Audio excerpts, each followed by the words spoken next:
my workbook, if it's the same as yours, on page 10, dealing with chapter 3 and chapter 4. The first question says, what purpose was served by Solomon's marriage to the Pharaoh's daughter? Pardon? I still couldn't hear you, but anyway. Oh, it's 13 in your book. Okay, got it. That didn't have anything to do with Pharaoh's daughter. That was what was confusing me. Anybody else want to offer? Okay, political reasons, it seems, for alliances with the Egyptians. It says, what changes would his marriage have on him spiritually, or what dangers would this marriage have on him spiritually?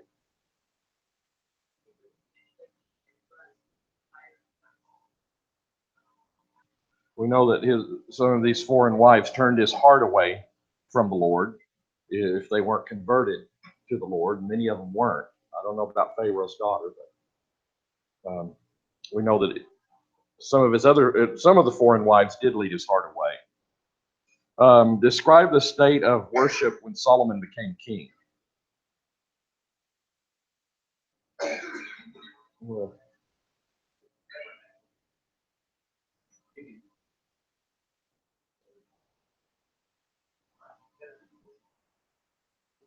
so they had a divided place of worship, and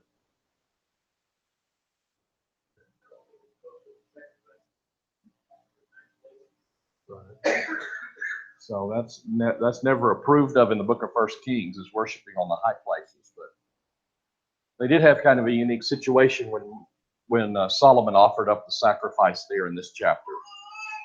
It was on the altar of burnt offerings, but things just weren't together.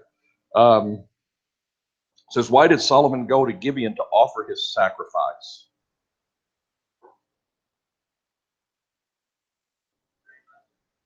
He had a great high place there. What was he seeking, you think? I mean, why do we offer sacrifice? I put it that way. Try to appease God and also to seek his blessings in offering sacrifices. And in this, God asked him what he wanted, what it was that he desired in a dream. What response did God make to Solomon's sacrifice? So in the dream, he came to him and told him that whatever he desired, he could have. He was pleased with him. In question 6 says, why did Solomon ask God for wisdom?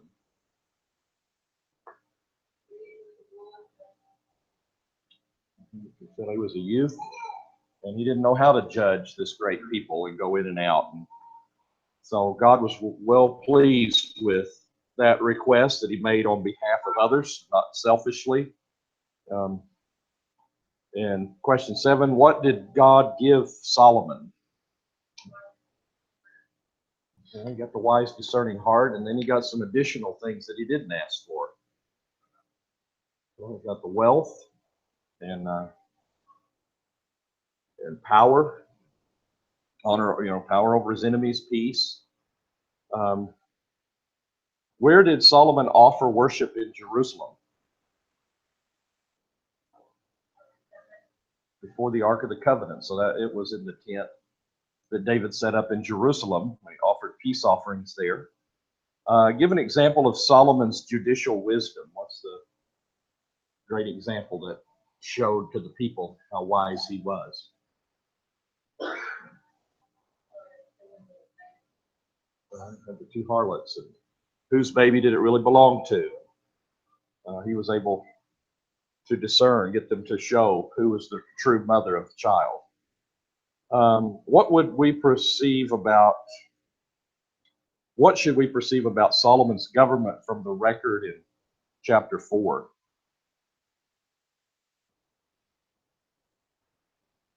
It was huge. It was well ordered. It was all wisely ordered and put together, but being that it was so large, what would it result in for when you have big government? What are you going to have with that? You're going to have high taxes. If the government's doing a lot, they're going to build a lot. You're going to have, they don't make any money, right? I mean, they got to take our money. That's the only way they're going to be able to do what they do. So you know that high taxes and oppressive taxes were going to follow. And it did lead to problems for his son later. All that going to lead to the division in the kingdom, the taxes. All right, so we looked at a number of his officers and so on in chapter 4. At the very end of the chapter, you have these verses that talk about the power of, and the glory of his kingdom. And one of the things it mentions is that Solomon had 40,000 stalls of horses for his chariots and 12,000 horsemen. And those deputies provided for King Solomon and all who came to the king, King Solomon's table, each in his month. They left nothing lacking, and they also brought barley and straw for the horses and swift steeds to the place where it should be, each according to his charge. So he multiplied a great number of horses. And this is one of those places where I think you have a scribal error in the text. It says 40,000 in 1 Kings, but in the book of Chronicles, 2 Chronicles, it says it was 4,000.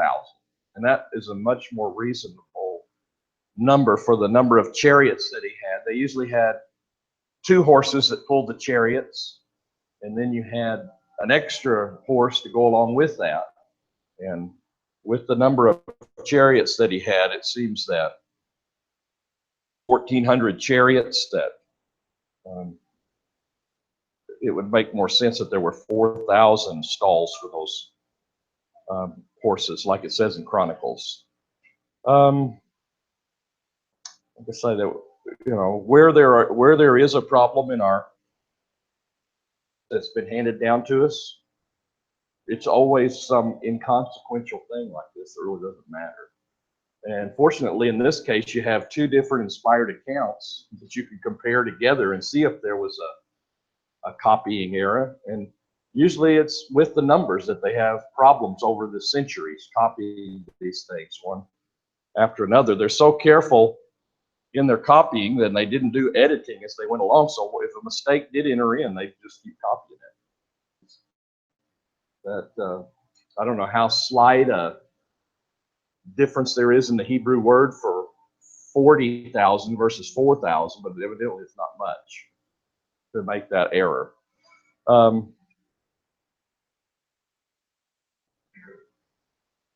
Then we're told about his profound wisdom that he had and how it was recognized worldwide, how much wisdom that Solomon had. And says, now God gave Solomon wisdom and very great discernment and breadth of mind like the sand that is on the seashore, which is very practical application of your knowledge that you have. Very great discretion, being able to look into the difference in good and evil, and the best and the most excellent versus not so much. That kind of thing comes in discernment. You can make those kind of distinctions about the nature of things. And then breadth of mind would show, he was not just, an expert in math or whatever. He had like this kind of knowledge that had great breadth, that it was in all different areas. And there are geniuses like that come along in this day and age where they not only can speak 7 languages, but they can solve, the deepest equations, and they just whatever kind of areas that they're smart in. And that was Solomon. He was tremendous mind that was given to him by God. And Solomon's wisdom surpassed the wisdom of all the sons of the East and all the wisdom of Egypt.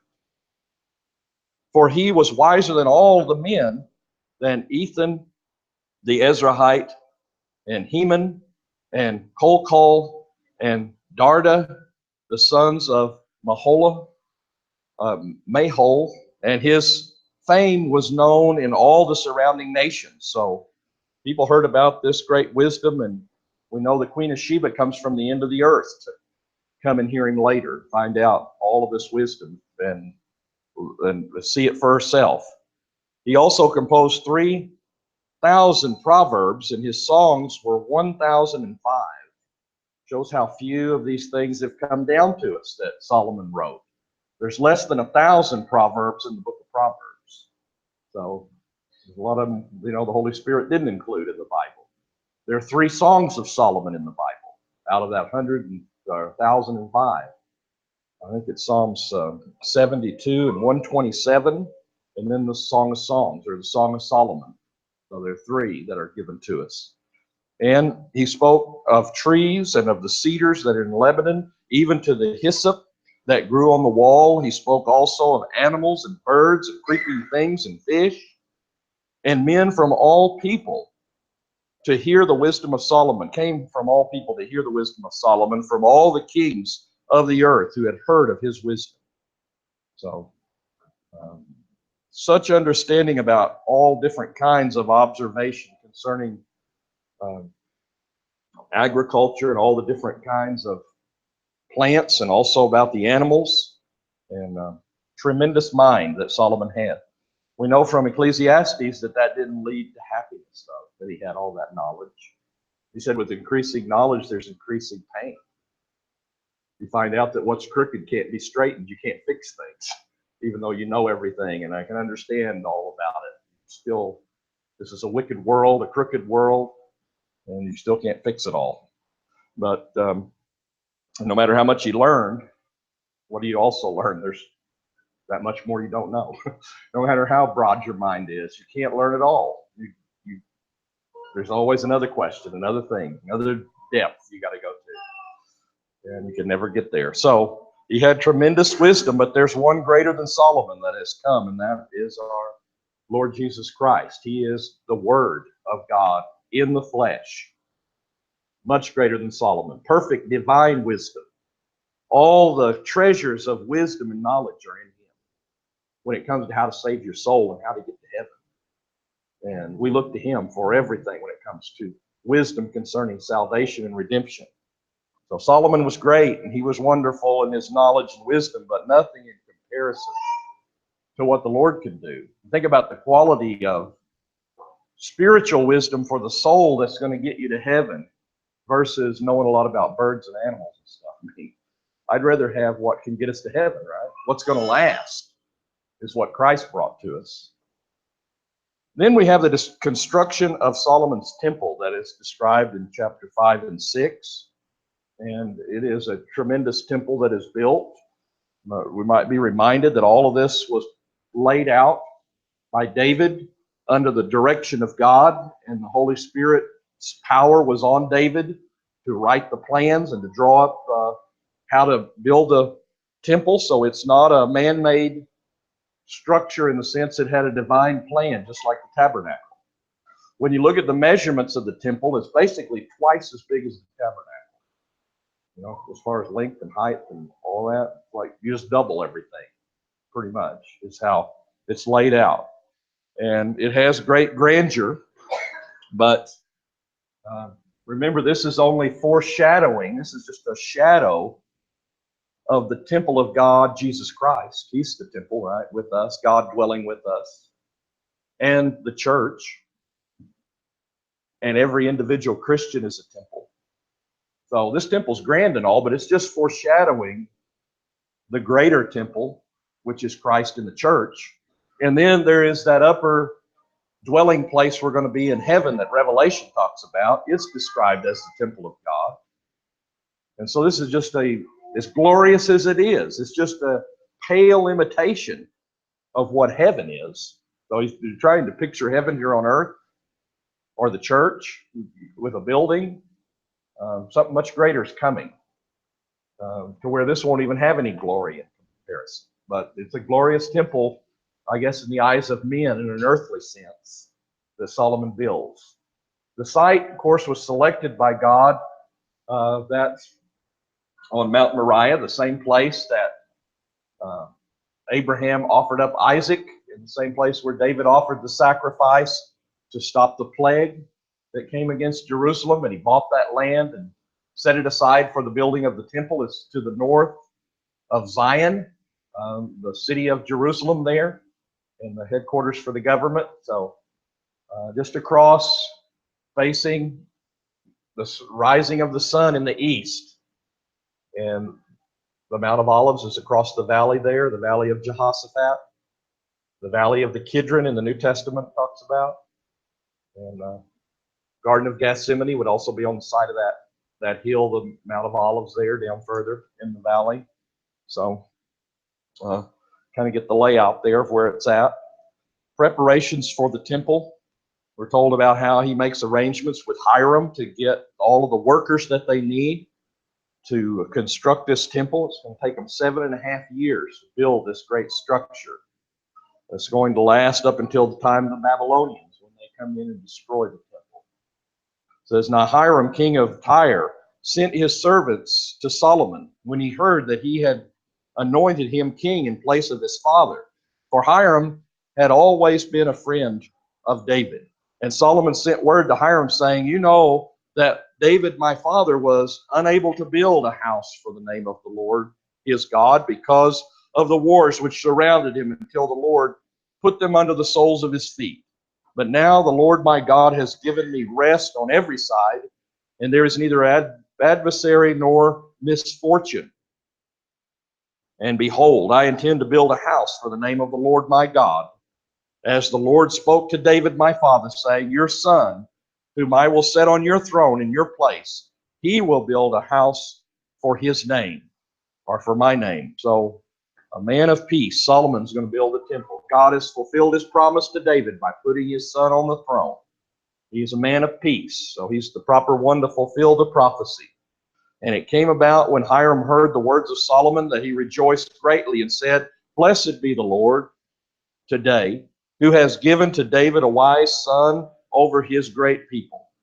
So Hiram is a Phoenician, and he worships idols, but he also recognizes Jehovah. And of course, that's what idolaters did. They recognized all kinds of different gods. So he says, like he'd worship his gods, Jehovah is also a great God that put his son of David, on the throne over this great people. So Hiram sent word to Solomon saying, I have heard the message which you have sent me, and I will do what you desire concerning the cedar and cypress timber. And my servants will bring them down from Lebanon to the sea, and I will make them into rafts to go by sea to the place where you direct me. And I will have them broken up there, and you shall carry them away. And then you shall accomplish my desire by giving food to my household. So they make a contract that Tyre will be fed by Solomon's kingdom. They're going to get food. They have a very narrow strip of land there next to Tyre, not enough to feed their country. And so they're very interested in Israel with all their crops to be able to supply food. And they have this great resource of the cedars of Lebanon that are world famous, those cedar trees. We read in history about the Egyptians and all different great kingdoms wanting to use timber from those trees to erect temples and great buildings. And so they're going to make a trade here, and Solomon's going to provide for that. Here again is Israel in the time of Solomon. And they have on this particular map where you have the city of Jerusalem down here where we're going to build the temple. And up in Tyre, they bring down from the Lebanon mountains the cedar trees. They make them into rafts. They tie them together, the logs, float the logs down to Joppa, and then they bring them overland to Jerusalem after they break up the rafts and bring the individual timbers over and are able to transport them. So it gives you an idea of what process took place there. And Solomon shows what kind of food he's going to give to Tyre in order to have this lumber as the building goes on. So Hiram gave Solomon as much as he desired of the cedar and cypress tree timber. And Solomon then gave Hiram 20,000 cores of wheat. A core is what you can carry on a donkey. So a measure that a donkey would carry is a core. So that's the bushels of wheat that they are bringing as food for his household, and 20 core of beaten oil. That's 48 gallons of oil that they were giving. And it's taken from beaten oil. Evidently that burned the best. It's olive that's not quite ripe yet, and then you beat it to get the oil from it. It's the very best oil that they had to burn. And thus Solomon would give Hiram year by year. So I don't know if it went, how long those payments went till he finished all of his building projects, or if it went on after that or not. But year by year, he would give that amount. It's very similar, how geography works when you have a geography class. It's a study about, the land and how it lays out and how it affects the people that live on the land. And it's all based on geography, where our borders are laid out usually between different races of people and countries. There's usually a mountain or a river that is the border that separates people. And it's like you study about Russia. You study back in the days of Peter the Great or whatever, and they were always trying to find a warm water port. And they were wanting same things they want now, right? That doesn't ever change. You study Russian history, they always want the same thing Putin wants. They all always pushing for the same thing. And Tyre, what did it say in the book of Acts, in Acts chapter 12? You remember why the people praised Herod so much when they were saying it's a voice of a God and not a man? Why were they praising? Because they were fed by his country. The same thing as we got here. All of those hundreds of years later, Tyre's still a little island town right on the coast, not enough to feed themselves, and they're getting food from Israel. No, things don't change much. The geography stays the same. The needs a lot of times stay the same. So here we have a number of classification of workers that are described in chapter 5 in verses 13 through 18. This chart shows the numbers as they're recorded here in Kings, and then if you read it, the same story is told in 2 Chronicles 2:18. Talks about the number of workers, and in 2 Chronicles 8 and verse 10, they had Canaanite officers, 3,600, and then Israelite officers, 250. Altogether, they had 3,850, these workers that are going to be, are officers that are going to be working. And then the subordinate officers, it says in Kings, there were 33,000. Superior officers, 5,050. And it comes out the same total. So one of them's looking at it racially, the other's looking at it another way, but it's the same number when you get to the bottom line. And so you got 550 superior officers, 300 of them were Canaanites. Is the conclusion there when you compare the two accounts that are given. And then we're told about the organization of the labor. Adoniram is over these. He's the cabinet leader in Solomon's government that's in charge. You have the 250 Israelite officers. There's 300 Canaanite officers. There are over 11 different crews of workers that they're in charge of. And probably Hiram's men that serve as the foremen. They're the experts in cutting the wood and the building projects. That's the reason Solomon is really wanting to have them help with the building of the temple. Out of the nation of Israel, it's aliens, it's Canaanites that are still living in the land, foreigners in the land that are forced into labor and become the laborers, many of them, to build this temple. Well, there's 3,300 Canaanites, each over a crew of about 45 men to build this temple. We're told the laborers, there were 30,000 Israelites who cut timber in 1 Kings 5:13. 70,000 Canaanites were burden bearers. 80,000 Canaanites were stone cutters. So, and this is talking about a big project to get this done in 7.5 years. You have no heavy equipment. There's no bulldozers or cranes, or you got to do this all with manual labor and working around the clock, with all of these men building this temple to get it done as fast as they did. There's some of the great cathedrals you see over in Europe. I mean, it takes them several lifetimes to get the thing built before it's finished. But Solomon does it in 7.5 years because he hires enough workmen and overseers to get it done.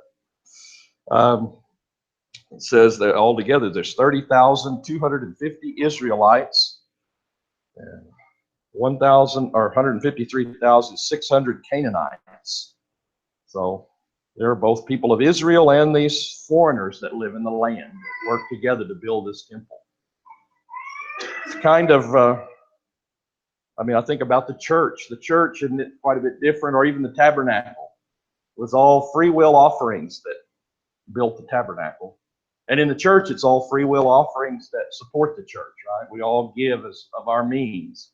That's the way the work of the church. The church gets built up, grows, and expands. Here you had forced labor to get this built back there. Certainly our temple is much greater. They're both foreigners and Jews that make up the laborers. And of course, in the church, it's Jew and Gentile, isn't it, that make up the church. There are a lot of things that are seen here that foreshadow the future, and takes many workers to get the job done. Of course, it takes everybody doing their part to build the temple of God today if the church is going to grow. Not just one or two people can do it. This description of the temple and what it looks like and how it came together in chapter 6 and verse 1, you have an important chronological note that's given in this passage. You don't have very many of these long numbers that are given to us to really be able to set the date of something. It says, now it came about in the 480th year after the sons of Israel came out of the land of Egypt, in the 4th year of Solomon's reign over Israel, and in the month Zev is like April, May, it's an old name for that month, which is in the 2nd month, that he began to build the house of the Lord. So 480 years before Solomon is when they came out of Egypt. Solomon reigned in 971. That sends you back to 1446. So we know when the Exodus happened. And we got a date there. It's not the date a lot of the liberal scholars say. They want to make it 12 something. But if you're following what the Bible teaches, it says it was 1446 is when they came out of Egypt. So quite a while before. That's certainly in harmony with what you find in the book of Judges when we're studying about Jephthah, and he mentions 300 years of the Judges. So this is quite a while after the time of Jephthah, see? 480 years now. So all those times of the Judges. As far as the exterior of the temple, as you read the description that's given there, I don't think I'll read through all of the description, but just look at what is described about the temple. You can see it's laid out with the main, you have the porch in the front, and then the holy place, or the nave, is this, the interior part of the building, and then the back, of course, is the most holy place, the sanctuary, where the Ark of the Covenant is going to set. And say each of these are twice as big. Tabernacle, where it's 15 cubits for the tabernacle, it'll be 30 cubits in the temple. There's side buildings that are put along the side for storage, 3 stories high, that you can see there on each side of the building as it's laid out.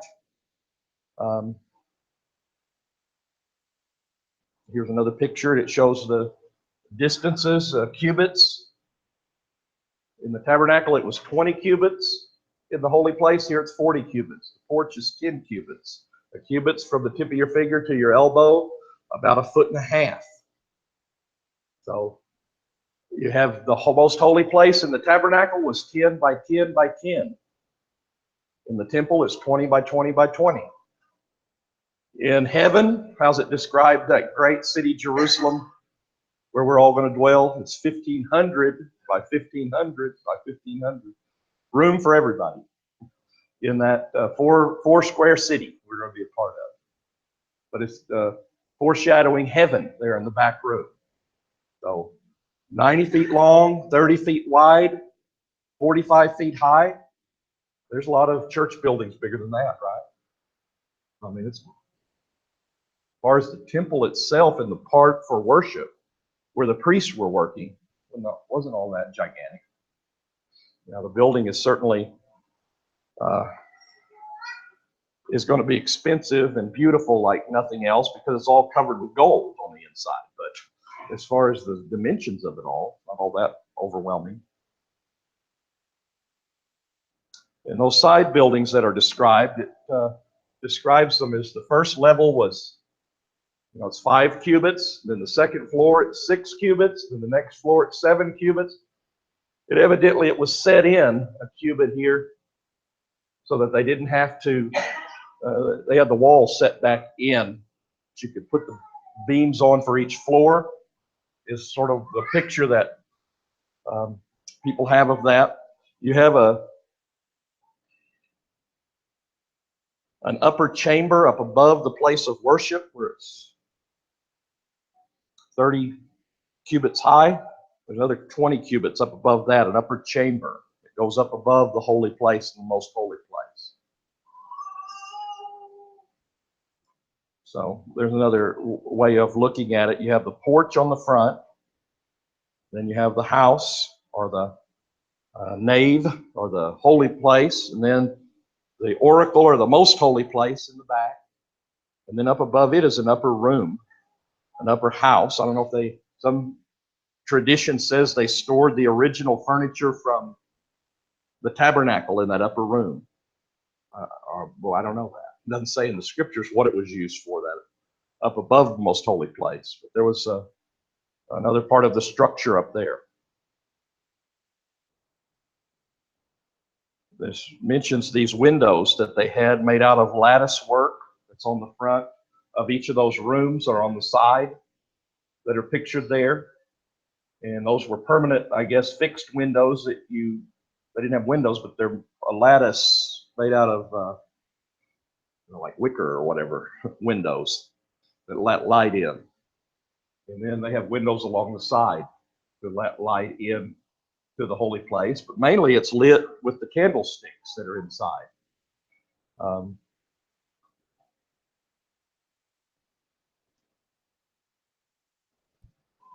In verse 11 through 14, there's a statement made about the promise that God gives to Solomon about in erecting this building and what God promises to do. It says, now the word of the Lord came to Solomon. Now we know God's personally spoke to Solomon twice. It's going to say later, and yet those women turned his heart away. So this isn't one of the 2 times where God spoke directly to him. He must have spoke through a prophet. Probably Nathan or one of the other prophets came to him and told him what God's word was. Now the word of the Lord came to Solomon, saying, concerning this house which you are building, if you will walk in my statutes and execute my ordinances and keep my commandments by walking in them, then I will carry out my word with you, which I spoke to David your father. And I will dwell among the sons of Israel and will not forsake my people Israel. So Solomon built the house and finished it. So God makes a conditional promise, right? I will respect this house. I put my name there. I'm going to be protecting this place if you keep the commandments, if you do what I say. You follow my instructions. But we know that's not going to happen in the long run. In the long run, they pollute it. They worship idols there. All kinds of abominations happen at the temple, and God destroys the temple. He completely withdraws from the temple. So these promises are conditional. He'll dwell in us by faith. We'll have a special personal relationship with the Lord if we stay faithful to our covenant. But if we deny the Lord or turn our back on him, he's going to turn his back on us. So same thing applies today that we can learn from this. It describes the paneling and the partitions in verses 15 through 22. Then it describes the cherubim that are in the most holy place. And then the interior decorations. And then the temple doors are talked about. And you can kind of see laid out from the porch. They'll have some doors here that are talked about. All of this, they have palm trees, flowers that are opening, that are decorating these walls, and then gold is overlaid over the top of the woodwork that they've carved all of those things in. And I'm not sure where they get these steps. You see these in a lot of illustrations about the temple. Evidently, I guess, in Josephus, when he talks about Herod's temple, they had each level was a level higher. maybe, but I couldn't read anything in the text about these steps. But anyway, they had then the doors that go to the most holy place. But he says in Chronicles chapter 3 that they had a veil. So the doors don't go all the way across, like in this picture. There's a veil, just like in the temple in the New Testament, that the veil tore from the bottom to the top to the bottom when Jesus died, and it had the veil in the tabernacle. There's also a veil in the temple, so those doors don't go all the way together. There's also a veil that's mentioned in Chronicles that goes across. The cherubim, they have huge cherubim that are located on either side of the Ark of the Covenant. And we always think about the Ark of the Covenant and the cherubim that are on top of it. And of course, we don't have a description of what the cherubim look like. These cherubim, you see a lot of these cherubim where they have the animal body and a human head and the wings over in different countries of the Middle East. That's their picture of a cherubim. A lot of times it's pictured as a human being in Bible dictionaries and so on, like an angel, and then he has wings that come over. And their wings stretch out to where they cover half the room. And their wings touch the two cherubim that are standing on either side of the ark. It goes from wall to wall. So again, we're not absolutely certain what these cherubim look like. The seraphim, when they're described by Isaiah, they have 6 wings, right? They have 2 wings they fly with, 2 they cover their feet with. And so some of them have that pictured there too. They're looking out. So that's a pretty dramatic thing, these big gold-covered cherubim on either side of the Ark of the Covenant that are built there. Here again, you see some of the illustrations of how the palm trees and the opening flowers and so on that are carved into the wall, and then have the gold plate, the gold leaf that's put over the top of that to cover the whole inside of the walls, and all of the floor is covered in gold. Think about a room like that, what gold costs. David had laid up all those talents of gold for Solomon to use when he built this. How do you describe the glory of heaven, the glory of God? If you were going to picture it, streets of gold, isn't that the way it's described? That's what it is in Solomon's temple. It's the way to God is gold, and in the most holy place, it's gold on the ceiling. Everything is gold. The ark, the altar in front of the door is, the altar of burnt offerings is all gold and covered with gold. So gold everywhere to show the glory of God, the brightness, the light. Doesn't God dwell in unapproachable light? Think about the reflection there would be in there from all the candles and everything when you saw the brightness inside that room. All the priests, were barefoot. That's the way that they served. They come into that room. Quite a picture. And again, see the layout. We won't get to this furniture yet, but you have, instead of one candlestick and one table of showbread, like in the tabernacle, there's 10 tables of showbread, 10 candlestick or lampstands, 5 on either side of the temple that Solomon builds. And those 2 great bronze pillars that go out in the front of the temple. There you see the front door that is described, the panels that are put there. I think about Judas. Didn't he come to the temple and he had the money that he used to betray Jesus, and he tried to give it back to the priests and they wouldn't take it, and he threw it inside the temple, and they slammed the doors after they got that money, and they paid the money out of the treasury to kill Jesus, but they didn't want to take the money back, which is crazy.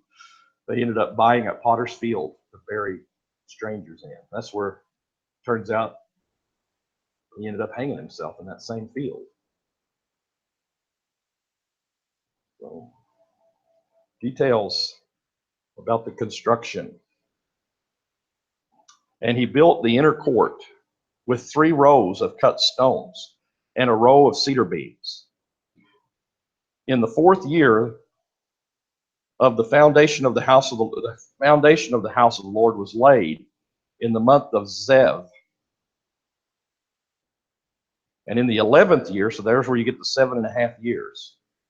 And in the month of Bul, which is like November, December, 6 months down, which is the 8th month. The other was in the 2nd month.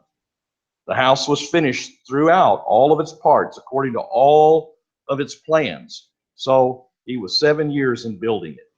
So 7 years, 6 months to build the temple and finish it all about. And it mentions here the court that goes around, the court of the priest here, where you would come in like it doesn't give the measurements, but since everything else is double, you would think the court's twice as big as what the tabernacle was. And it's 3 stones high with cedar beams in between and on top.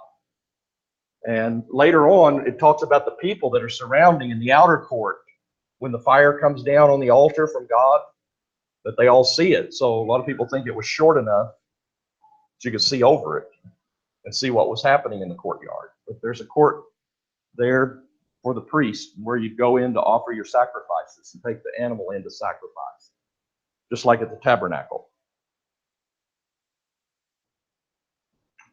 Then you have other construction projects that are mentioned in chapter 7, which is going to be all of these auxiliary buildings that Solomon is going to build for himself. It's going to take all the way to 11 years to build all of that. So, again, how much expense went into building all of these different buildings? You have 13-year project mentioned in verse 1. It says, now Solomon was building his house 13 years, and he finished all of his house. And he built the house of the forest of Lebanon. Its length was 100 cubits, and its width 50 cubits, and its heights 30 cubits, on 4 rows of cedar pillars, with cedar beams on the pillars. And it was paneled with cedar above, and the side chambers, which were on the 45 pillars, 15 in each row. And there were artistic window frames in 3 rows, and windows was opposite window in 3 ranks. And all of the doorways and the doorposts had square artistic frames, and the windows were opposite windows in 3 ranks. And then he made the hall of pillars, and its length was 50 cubits, and its width 30 cubits, and the porch was in front of them, and the pillar and the threshold in front of them. And he made the hall of the throne, where he was to judge, the hall of judgment, and it was paneled with cedar from floor to floor. And his house, where he was to live, the other court inward from the hall, was the same workmanship. And he also made a house like the hall for Pharaoh's daughter, whom Solomon was to marry. So building after building is laid down on this lower level down from the temple. It takes 13 years for him to finish all of these building projects. Well, we'll come back and look at these buildings and the dedication of the temple, Lord willing, next time.